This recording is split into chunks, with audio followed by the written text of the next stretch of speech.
अस्सलाम वालेकुम दोस्तों, पाकिस्तान और वेस्ट इंडीज़ के दरमियान दूसरा टी20 मैच खेला गया। तो दोस्तों दूसरे टी20 मैच में क्या ज़बरदस्त किस्म की बल्लेबाजी देखने को मिली है पाकिस्तान क्रिकेट टीम की जानब से। तो दोस्तों पहले टी20 मैच के बाद हैदर अली ने दूसरे टी20 मैच में धुआंधार बल्लेबाजी का मुजाहरा किया और चौकों और छक्कों की बारिश की। तो दोस्तों ऐसी बल्लेबाजी जो कि शाद खान अफरीदी की याद ताज़ा कर दी। तो वीडियो के अंदर आपको हैदर अली की आपको बैटिंग दिखाएंगे, तो आप लोगों ने लाजम इस वीडियो को एंड तक देखना है।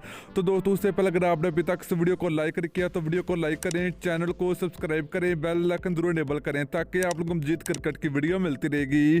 तो दोस्तों आज पाकिस्तान और वेस्ट इंडीज़ के दरमियान दूसरा टी20 मैच खेला गया। तो दूसरे टी20 मैच में पाकिस्तान क्रिकेट टीम के कप्तान बाबर आजम एक बार फिर दोस्तों कुछ अच्छी बल्लेबाजी का मुजाहरा नहीं कर पाए, तो वो भी आउट हुए, रन आउट हुए। तो दोस्तों उसके बाद फखर जमान भी चलते बने, तो फखर जमान भी कोई अच्छी बल्लेबाजी का मुजाहरा नहीं किया। तो उसके बाद नए आने वाले बल्लेबाज हैदर अली थे। हैदर अली ने दूसरे टी20 मैच में तो दोस्तों धुआंधार बल्लेबाजी का मुजाहरा किया। तो क्या जबरदस्त किस्म की बल्लेबाजी देख